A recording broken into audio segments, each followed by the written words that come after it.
হাদিস 161।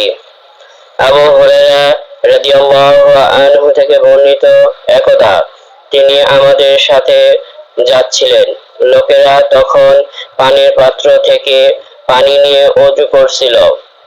তিনি বললেন, ঠিকমতো ওযু করো, কেননা আমি আবুল কাসেম সাল্লাল্লাহু আলাইহি ওয়াসাল্লামকে বলতে শুনেছি, ধ্বংস শুল্ক গোড়ালির লোকদের জন্য, তা জাহান্নামের আগুনে জ্বলবে।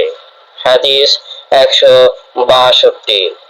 ইবনে জুরাইজ রাদিয়াল্লাহু আনহু থেকে বর্ণিত, তিনি একদা আব্দুল্লাহ ইবনে ওমর রাদিয়াল্লাহু আনহুকে বললেন, হে আব্দুর রহমান এর পিতা, আমরা আপনাকে এমন 4টি কাজ করতে দেখি যা আপনার অন্য কোন সাথীকে করতে দেখি না। তিনি বললেন, হে ইবনে জুরাইজ, সেগুলো কি? জুরাইজ বললেন, তা হলো, 1. আপনি হজের সময় 2 রুকুনে ইয়ামানি ছাড়া অন্য কোন রুকুন স্পর্শ করেন না। 2.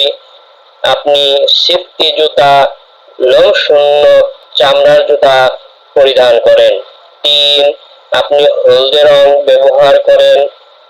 এবং 4. আপনার মক্কা থাকা অবস্থায় লোকেরা জিলহজ মাসের চাঁদ দেখে ইহরাম বাঁধল, কিন্তু আপনি তালবিয়ার দিন না আসা পর্যন্ত ইহরাম বাঁধলেন না।